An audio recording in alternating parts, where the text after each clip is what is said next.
Hello guys, welcome back to my channel. Guys, this is Manjeet and आज हम प्रसूति तंत्र एवं स्त्री रोग में जो योनि व्यापत स्टार्ट किए हैं उसका ये तीसरा वीडियो होने वाला है, जिसमें हम according to the NCIM syllabus बात करने वाले हैं योनि व्यापत के अगले कुछ टॉपिक्स के बारे में, जिसमें हम आज थर्ड टॉपिक में अत्यानंदा, कर्णिनी, अचरणा, अतिचरणा आदि जो योनि व्यापत है उसके बारे में बात करेंगे।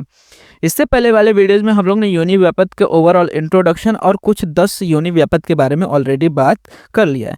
तो चलिए देखते हैं, आज सबसे पहले योनि व्यापत में हम बात करते हैं अत्यानंदा योनि व्यापत के बारे में। तो बोला गया है अत्यानंदा न संतोषम ज्ञाम ग्राम्य धर्मेण च गच्छति। मतलब बेसिकली बोलना क्या चाहता है कि जो अत्यानंद योनि व्यापद होते हैं उसमें जो स्त्री होती है उसको ग्राम्य धर्म करने के उपरांत भी संतोष की अनुभूति नहीं होती। मतलब कि वो मैथुन क्रिया तो करती है, लेकिन मैथुन करने के बाद भी स्त्री को मैथुन से संतोष नहीं होता। मतलब उसे और अत्यधिक मैथुन करने की इच्छा लगी रहती है।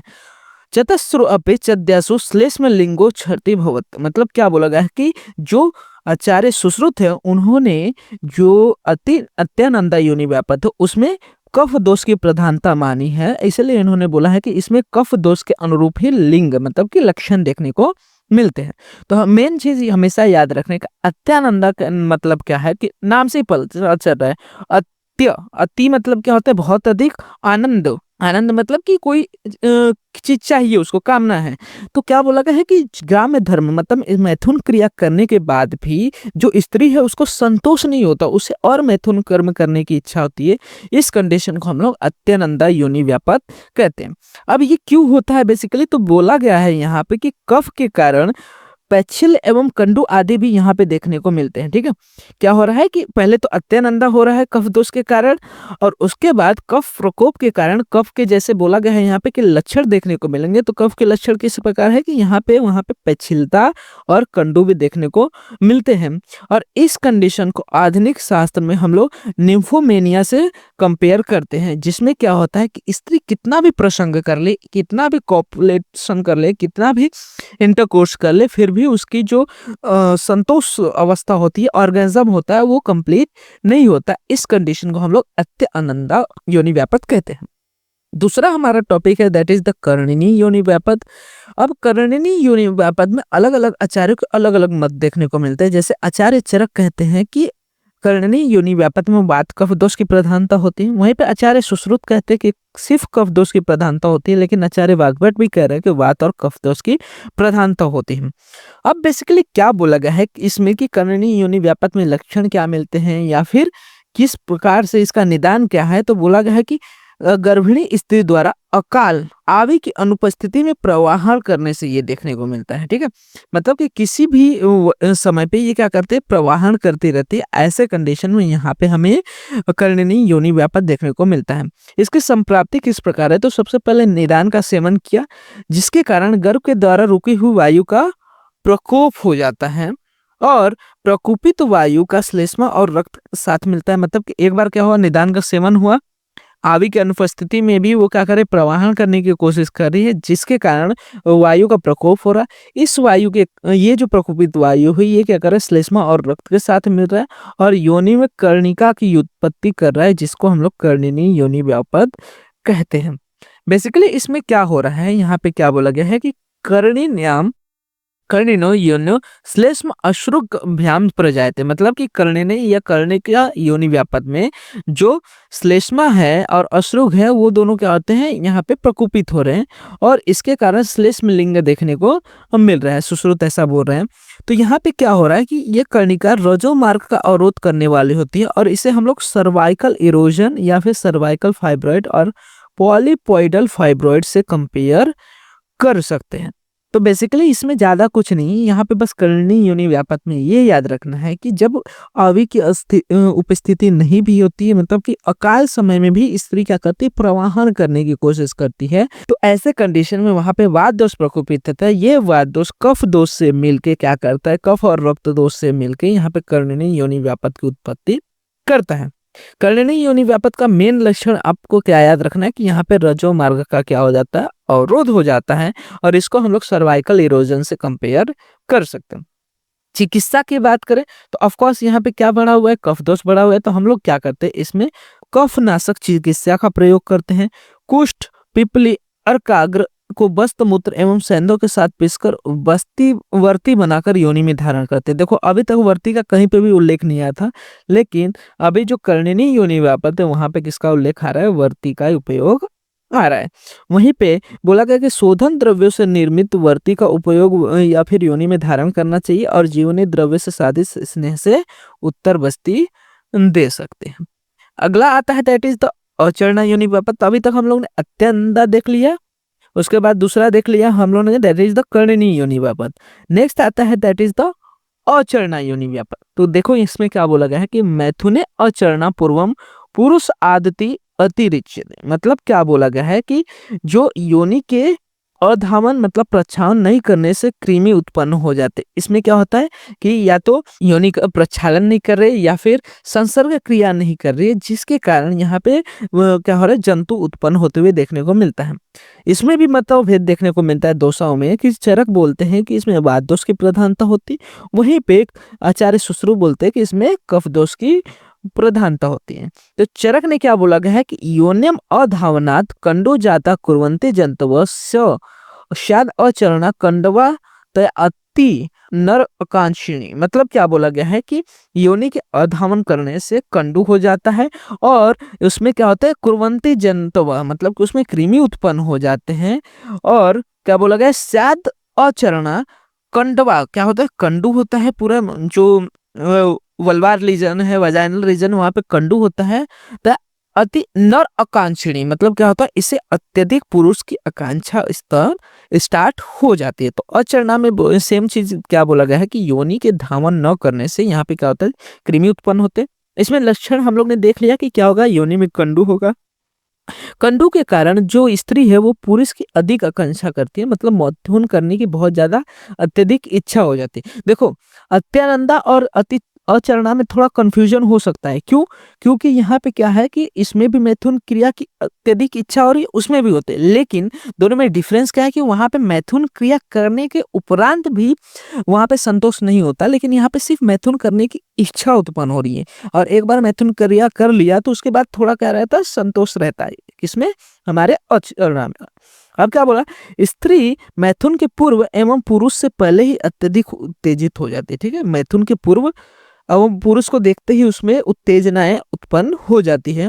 और डंठन के उस अनुसार इसमें स्त्री को गर्भांकुर रजनक बीज स्थित नहीं होता। मतलब इसमें बेसिकली क्या होता है कि आर्तव देखने को नहीं मिलता, बीज की स्थिति नहीं होती, सिर्फ इसमें क्या होता है, अत्यधिक मैथुन इच्छा रहती है।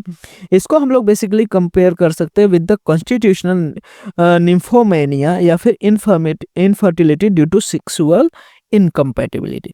अब इसमें हम लोग क्या चिकित्सा कर सकते हैं, तो अगेन चरक ने क्या बोला है कि इसमें वात दोष की प्रधानता होती है। तो चरक के अनुसार जब हम चिकित्सा में जाते हैं तो अगेन वो क्या करेंगे, वातनाशक आहार विहार का प्रयोग करेंगे, उत्तर बस्ती के प्रयोग करेंगे, स्नेह पिच्चू का धारण करेंगे, धातृत्यादि तेल का योनि पिच्चू धारण करेंगे। इसमें एक नई चीज दी है कि जो गो पित्त है या फिर मत्स्य पित्त है, मतलब गाय का जो पेनक्रियाटिक जूस है या फिर मत्स्य पित्त है, उसको 21 बार भावित क्षौम वस्तु की वर्ती बनाकर मधु से मिश्रित करके किण्व चूर्ण की वर्ती का योनि में धारण करें। इसके प्रयोग से क्या होगा, आर्तव व स्रोतस का शोधन होगा और जो कंडो क्लेद सोफ रहेगा आदि का नष्ट हो जाएगा। ये हो गया अचरणा के बारे में। वहीं पे आता है अतिचरणा योनि व्यापक। अतिचरणा मतलब क्या होता है, जो अत्यधिक मैथुन कर रही है, मतलब कि बार बार मैथुन क्रिया में प्रलिप्त हो रही है, तो उसको हम लोग बोलते हैं अतिचरणा। और उसके कारण होने वाले व्याधि को बोलते हैं अतिचरणा योनि व्यापक। इसमें क्या बोला गया है, पवनो अति व्यवायन सोफ सुप्ति रुज स्त्रियां। मतलब कि पवनो अति व्यवाय करने के कारण पवन जो होता है वो बढ़ जाता है, मतलब कि वात दोष बढ़ जाता है, जो कि सोप मतलब वहां पे सूजन करेगा, सुप्ति करेगा, नमनेस करेगा, रुज भेदन मतलब कि वहां पे वेदनाएं करेगा, करोति कुपित योने स अतिचरण मता। ठीक है, तो इसमें भी जो हमारे आचार्य हैं उनका मतभेद देखने को मिलता है। आचार्य चरक ने वात दोष की प्रधानता बोली है, सुश्रुत ने कफ दोष और आचार्य वाग्भट ने वात दोष की। तो आपको ज्यादातर चरक और सुश्रुत का याद रखना है। मोस्ट ऑफ द टाइम क्या है, चरक की सेम ही हर बार वाग्भट ने बोला है। तो निदान में हम लोग ने अभी देख लिया श्लोक में ही कि अति व्यवाय के कारण, मतलब कि बार बार मैथुन के कारण क्या हो रहा है, वायु प्रकोपित हो रहा है। और इससे लक्षण क्या मिल रहा है ये भी हम लोग ने देख लिया कि लक्षण में देखा कि योनि में शोफ होगा, वहां पे सुप्ति एवं रुजा की उत्पत्ति होगी, बीज की धारणा नहीं होती, मतलब कि ये जो स्त्री होती है बीज को रोक नहीं पाती, इम्प्लांटेशन नहीं हो पाता। सेम यहाँ पे भी बोला कि गर्भांकुर जनक बीज स्थित नहीं होता, मतलब इम्प्लांटेशन नहीं हो पाता। और इसमें क्या होता है कि स्त्री का पुरुष से पूर्व बारंबार रज का युंचन करना बताया, मतलब इसमें क्या बोला गया, vaginal inflammation due to excessive coitus associated with infertility, मतलब कि इनफर्टिलिटी कंडीशन है लेकिन एक्सेसिव कोइटस है और इसके कारण वजाइनल इन्फ्लेमेशन देखने को मिलता है, जिसके कारण योनि प्रदेश में सोफ दैट इज इन्फ्लेमेशन है, सुक्ति है, नमनेस है और पेन देखने को मिल रहा है। अब अगेन यहाँ पे चरक ने क्या बोला है, वात दोष की प्रधानता, तो हम लोग क्या करेंगे चिकित्सा में वात की चिकित्सा करें।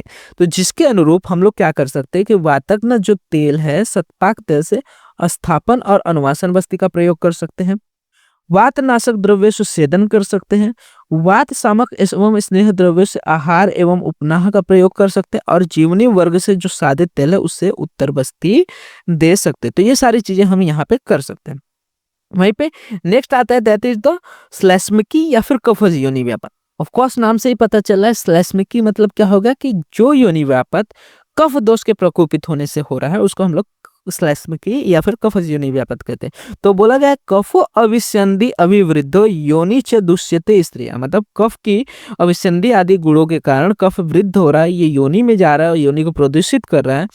कुर्यात पिछलाम सीता कंडुग्रस्त अल्प वेदना, इसमें क्या होता है कि जो योनि है वो पिछिल हो जाती है, वहां पे शीत अनुभव होता है, बहुत ज्यादा कंडु मतलब इचिंग सेंसेशन होता है और अल्प वेदना मंद रुजा देखने को मिलती है।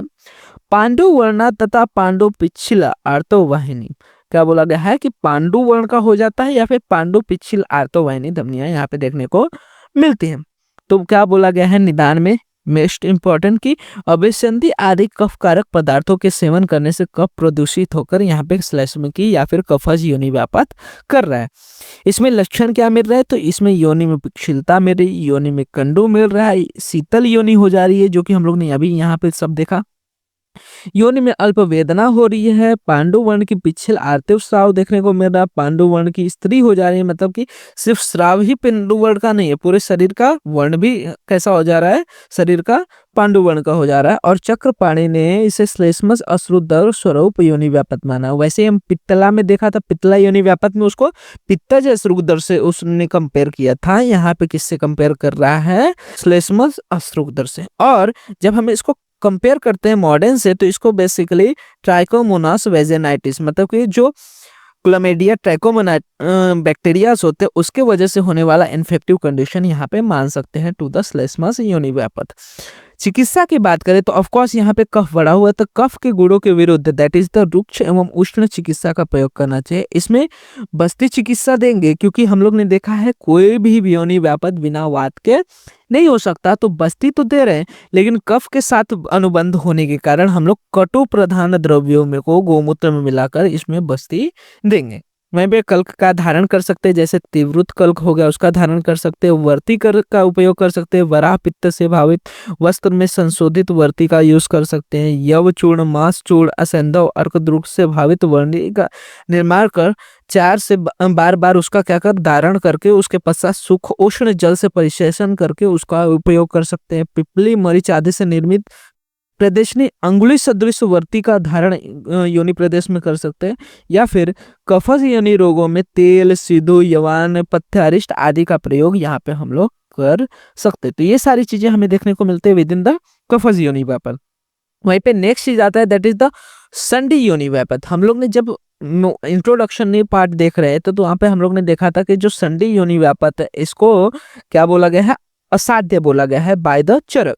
तो इसमें क्या पढ़ने को मिलता है कि बीज दोषातु गर्भस्थम मारुत उपहत आशयाः रुद्रेषिणी चेव संधि स्याद अनुपक्रमा। देखो श्लोक में ही उन्होंने बोल दिया है अनुपक्रमा, मतलब ऐसा ये व्याधि है, ऐसा पद है जिसमें हम लोग कोई भी चिकित्सा उपक्रम नहीं कर सकते।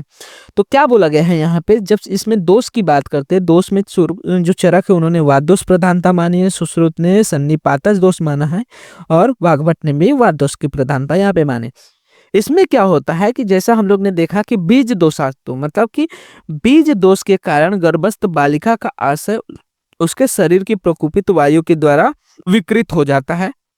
मतलब क्या हो रहा है कि आर्तव रूप जो बीज है उसमें किसी दोष के कारण जो गर्भाशय है उसमें प्रकोपित वायु क्या कर रहा है, वहां पे विकृति उत्पन्न कर रहा है।